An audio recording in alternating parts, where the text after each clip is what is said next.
The first round of the NBA playoffs is nearly upon us, and one of the most exciting series that's been confirmed so far is the matchup between the Milwaukee Bucks and Miami Heat.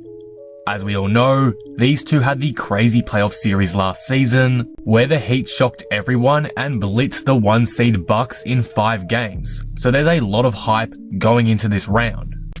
So, in today's video, I'll be taking a look at the opening round matchup for the Milwaukee Bucks and Miami Heat and predicting the series, each team's strengths and weaknesses, the players who need to step up, the key to success, every little detail.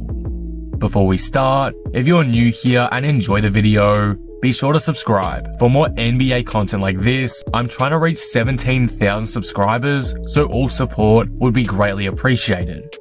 Anyway, with that being said, let's take a look at this first round matchup.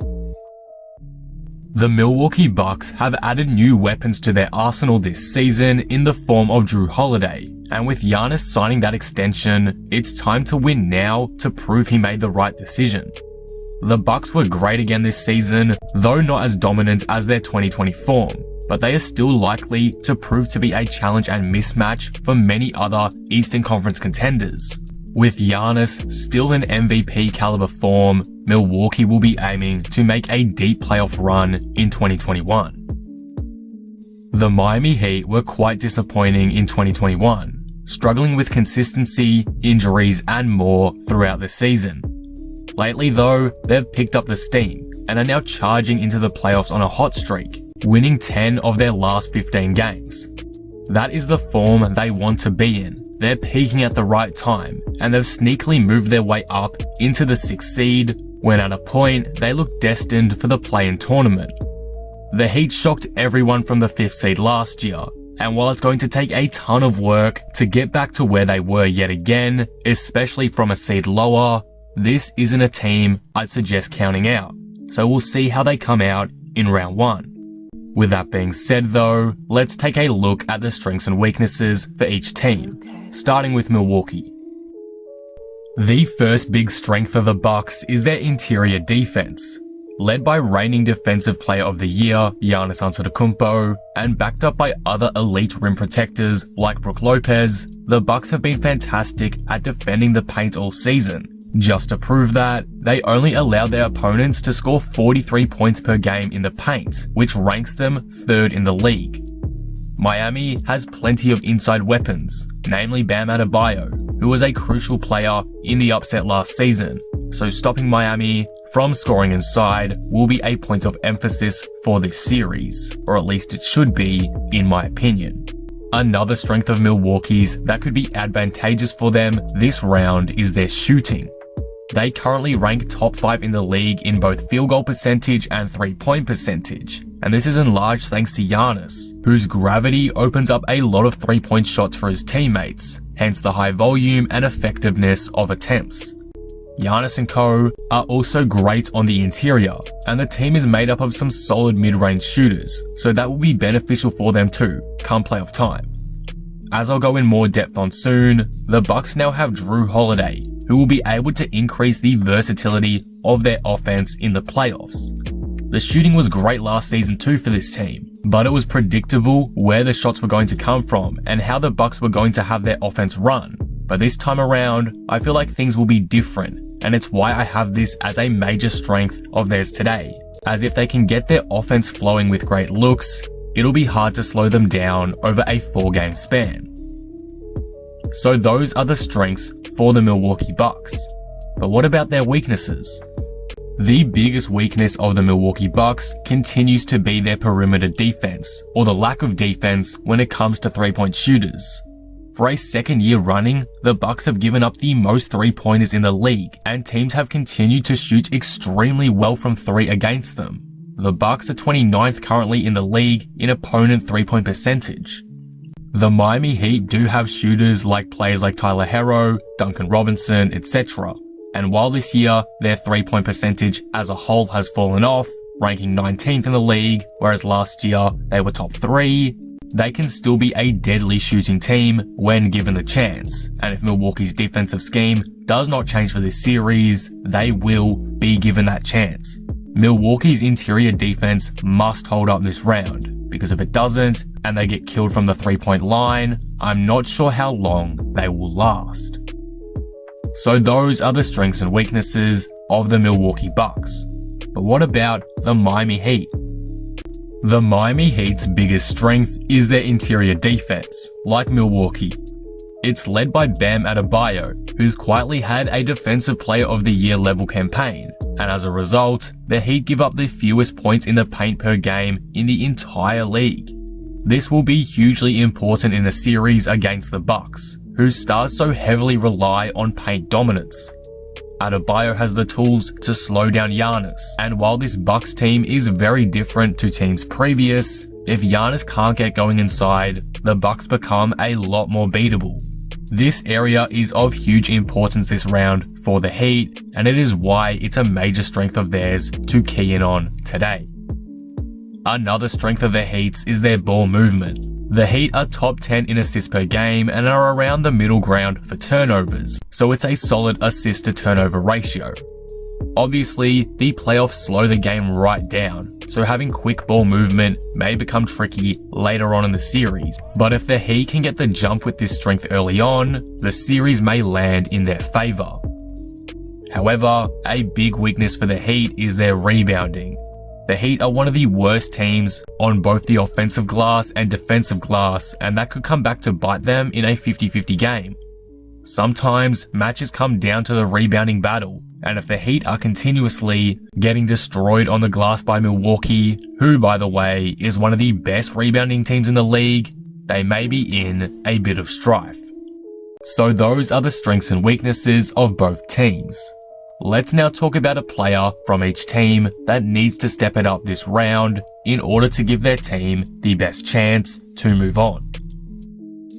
For the Milwaukee Bucks, it's Jrue Holiday. As we all know, the Bucks and Giannis got shut down last year against this exact team, and a big reason why that happened was because the Bucks lacked a secondary playmaker outside of Giannis to break down the defense and be a dangerous, consistent option for the Bucks to use. Without it, their offense became very predictable and easy to stop. It's how Miami shut them out in just 5 games. Jrue Holiday has now been brought in for that exact reason though, to stop that from happening again, and he's got to prove his worth this series. He needs to be able to support Giannis when he's struggling and add an extra layer to the Bucks offense. Some more versatility that will be required in a playoff setting. If he can't be the secondary playmaker, if he can't impose himself enough on the series to be a threat to Miami, the Bucks will not be in a great position. He needs to lift to provide Giannis help and to provide Milwaukee with another playmaker outside of the Freak to help them overcome Miami's defensive game plan that they're likely to try and use again. If he can do that, the game will open up tremendously for Giannis, Chris Middleton, and the other supporting pieces, and make the Bucks become the deadly team they have the potential to be. Holiday can get the Bucks over the hump if he steps it up and plays his role as expected. He's really going to be the determining factor in this series in my opinion. So there's a lot on the line for him and his team this round, and it's why he needs to step it up. As for Miami, I want to see Tyler Hero lift his game. Hero has been disappointing in the 2021 season and failed to make any major leap from his rookie season. He's been patchy and streaky with his shooting all year long, but now is the time to change that. As I've stated, the Bucks give up a lot of threes, so Miami will need to make the most of that. If Tyler Hero can step up and begin his hot shooting form now, it will give Miami the best chance to win this series. If he's again mediocre, and the Heat as a whole stay shooting around 35% from deep, I think the Bucks can probably get away with that with their zero perimeter defensive scheme. So the Heat need to capitalize on the shots they'll get if they wish to win this series. Finally, before we get into my final prediction, what are the keys to success for each team? For the Bucks, it comes down to their offense. We know how great they are defensively and how great they can be offensively, but they're yet to prove their legitimacy on the attacking end in the playoffs. In a rematch against the team that sent them home last year, they'll need to use all the tools they have to run a versatile and difficult to defend offense. Again, they've shown they can do it, it'll just come down to execution, and if they do execute as planned, they may just be the team to beat out east. As for the Heat, their key to success will be efficiency. If they can adapt their game plan to expose the evident weaknesses in Milwaukee's defense, they'll give themselves the best chance to win. It's really as simple as that. That means knocking down threes, getting multiple players on fire from downtown to spread the defense and open up the lane for easier shots around the rim, etc. That will all be key in this round for Miami if they want to win. But with that all being said, after looking at each team's strengths and weaknesses, the players who need to step up, and the keys to success for each team, who do I have winning this series? What is my final prediction? I'm tipping the Milwaukee Bucks to win this series in 6 games, and here is why. Though the Heat were able to upset the Bucks last year, this is not the same series. These are 2 different teams now. The Bucks have the extra playmaker now in Drew Holiday, who will hopefully provide Giannis with the help that he needs, and the Heat's roster has slightly depleted since their last matchup last year. They don't have as many of the impactful defenders that made the upset possible last season, like Jay Crowder, and that will surely affect their ability to do it again. Don't get me wrong, I've loved how the Heat have played towards the end of the season, and it's definitely made them look like more of a legit contender than they did a few months ago, and I'm sure the play of Adebayo and Jimmy Butler will allow them to snag a couple of games, but this time around, I just can't go past Milwaukee. It's a new season, and on paper at least, things are very different this time around. Rosters are not the same, circumstances are not the same, and again, on paper, the Bucks roster has improved, whereas Miami's has taken a slight hit. For that reason, I find it difficult to back in the Heat for an upset 2 years in a row. So I've got Milwaukee moving on to round 2 in, as I said, 6 games. And that will conclude the video. What do you guys think of this? Who do you have winning this series? The Bucks or the Heat? And in how many games? Let me know all your thoughts down in the comments below. If you enjoyed the video, be sure to drop it a like and subscribe. But with that being said, I am out. Peace.